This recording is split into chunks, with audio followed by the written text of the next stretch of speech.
It's actually boiling. You can feel the heat, and it picked up really quick.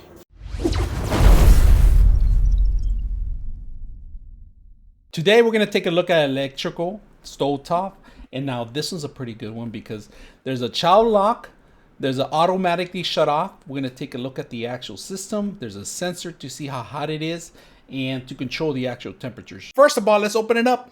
Just to let you guys know, the vendor was kind enough to send this out for us to review. All right, so let's take a look at it. And if you notice, I just left fingerprints out of there.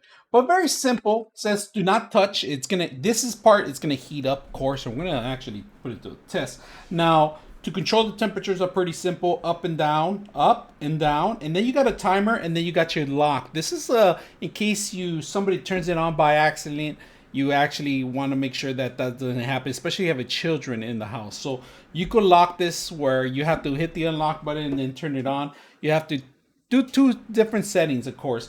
The cord that they give you, it's about 2 to 3 feet long. So it's not the longest cord, but it does a connection, so you can actually connect it to the wall directly. So they give you about, I would say about 5 feet of cord, so you can connect it to it. The manual is included with all the information it's requiring here. There's a couple of temperature controls information that you need to read about. You can read this through Fahrenheit or wattage. You can actually change the voltages to the higher the voltage, the hotter it is. The system automatically contains the heat as whatever temperatures you set up. So what we're going to do today, we're going to do a couple of tests on it. We're going to heat some water up, and then I want to see how well it works if you ever take it outdoors camping. So we're going to take a portable battery and connect to it and see how that works too. So let's go ahead and do that. All right, as you guys can see, we have water in the system right now. We're going to actually heat it up. We're also going to see how long it's going to take. We're going to check out the temperatures. We're going to do a thermal camera too also and see how well it works. So let's go ahead and do that.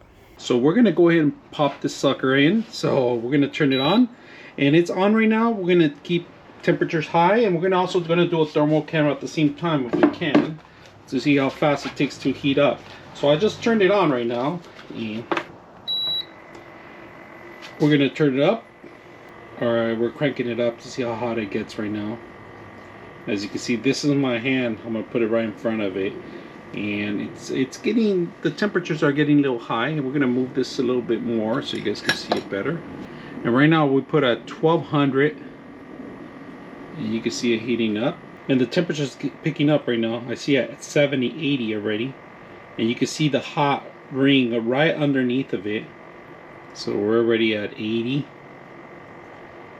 and around it's like 70, but right there it's at 80, and you can see the water getting boiled. You can feel the heat, and it picked up really quick, under 3 minutes already, and we see the bubbles increasing. So it seems like it's working, it's picking up, it's boiling.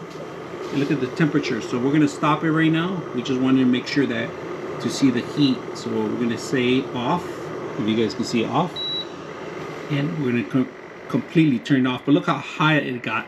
It got to 180 to 190 in a matter of less than 3 minutes on it. All right, those that are traveling and gonna be going camping, I have this EcoFlow battery, and we're gonna plug it in, see how many hours it lasts on this. This will actually calculate how much time it's gonna take to actually power this up, and if it can even power it up. So we're gonna plug it into one of our back connections that we have in the back of an EcoFlow.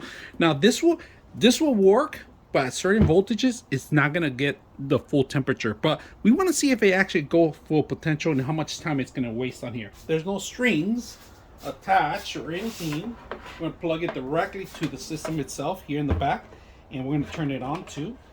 So we're going to plug it in. We got that on, and we got power here. Right now currently it says it's going to run for 7 hours, but that's because it's not on. So we're going to turn it on 7 hours, and we're actually at 46% on this one. So we're not even 99% like I thought it was. But let's go ahead and power it up. We're going to say on, and then we're going to say we're going to lower it down to not 300. We're going to 300, and we're going to boil the water again. But as you can see, I don't have anything else, but this is powering up, and this is gonna power up for 6 hours. Actually, not even 6 hours, 11 hours. It's playing with my mixed emotions, so we're gonna see how really, we're gonna boil the water again. As it gets hotter, it's recalculating the actual hours because it's using more of the voltage. And if you can see, we're gonna power it up for 5 hours, it says, but then it jumps from 18 to 5 and then back and forth 10 hours. But because it's heating up right now, we're actually heating up the temperature. And we could turn it up even higher if we want, but we're at boiling point right now, so we're okay. So the EcoFlow is actually giving power to the system for 5 hours. We're at 37%. That's how much we are percentage. But if you're ever gonna take this out camping or out in the woods and you need something that can power it up, I would recommend you an external battery. You could take it anywhere pretty much, and that's how it works. So hope you guys enjoy the video. 99.6 of you are not subscribers in my channel. I hope that the content helps you out and that you find it very useful, and I hope you hit the like and subscribe.